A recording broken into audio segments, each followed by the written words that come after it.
Country Music Hall of Fame member Reba McEntire can pretty much gain entrance anywhere she wants to nowadays, but in 1977, things were a lot different.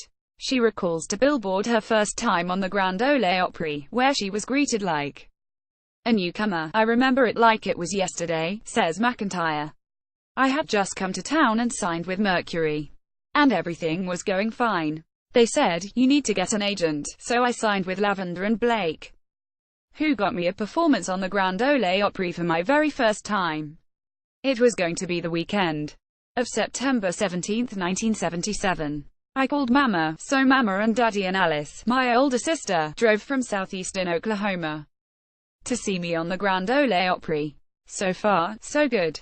But the night would have a twist when she arrived at the backstage gate. We pulled up to the back gate, and Daddy says, I got Reba McEntire here to sing at the Grand Ole Opry tonight. The guard looks at his clipboard. Next page, he says, nope, SHES not on the roster here, so SHES not singing tonight. Daddy says, oh sure she is, SHES right back here in the backseat. He says, well sir, I don't have her on the list, so SHES not singing. I said, Daddy, let's go back over across the interstate to that Gengo and I'll call my booking agent. They'll work it out. I got on the payphone. I called Shorty Lavender. He said, okay, you just go right back over there. It'll be a little bit different. Sure enough, we drove over there. Daddy rolled down his window. He said, Mr. McEntire, just take that parking spot right there. But even as she was admitted backstage, she was in for another surprise. We went in and they came to me and said, Reba, sorry, but we're going to have take one of your 2 songs. I said, why? They said, Dolly Parton just pulled in the parking lot and SHES going to take one of your songs. I said, shoot, she can take both of them. Can I meet her? They said, no. We just need one of them. Dolly walked by and she was in this beautiful black pantsuit. McEntire continues. Black chiffon with butterfly rhinestones on it, and her hair was just beautiful. I thought she was the most beautiful woman I ever saw in my life. As it turned out, she did finally get her moment on stage. I got my little outfit on, and I sang Invitation to the Blues. The 4 guys walked me out to the center of the stage and Charlie Walker introduced me.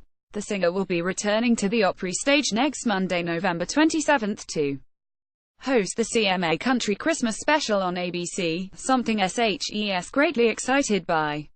I'm going to get to be singing with some of my buddies, singing some of my songs, and playing the hostess on the TV show. I am really looking forward to it. She says that she loves the challenge of moving the show along. When I go to the award shows, when you're sitting in the audience, you know all the things that go behind the scenes, about when the producer and the director are telling you, we're running short, get out there. We're running long, get out there. And do this. I love the adrenaline of live television. It's fun, it's exciting. McEntire will likely be performing some of the music that's included on her updated Yuletide disc, My Kind of Christmas. Originally released last year as a Cracker Barrel exclusive disc, she has re-released the disc this season with a few new cuts. We added Silent Night, the song that Kay Clarkson, Trisha Yearwood, and I got to do in 13 on her Christmas special. Then I added a song with Darius Rucker, Oh Little Town of Bethlehem. We put Back to God on it too with just a piano. I thought it's a message we need right now, give it back to God. Then I added Lauren Daigle on to it, and it's a totally different sound and feel, but it's the same message. She continues.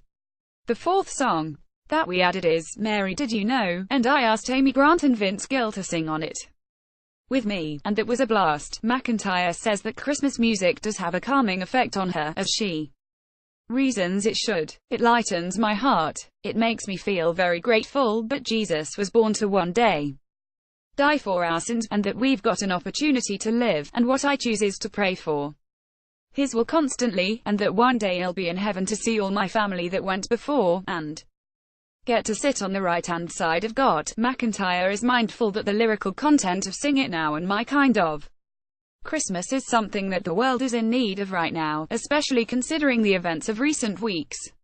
It's very Crucial to listen and search your heart and see how to improve it, she offers. It's a situation where we have no control over, and for us to think that we can fix things is pretty silly. I have a child who is in the race car business, and people say, "Don't you worry." I say, "Oh no, I gave him up to God a long time ago. That's God's child. Whatever happens to Shelby and his racing, I'm confident God will take care of him.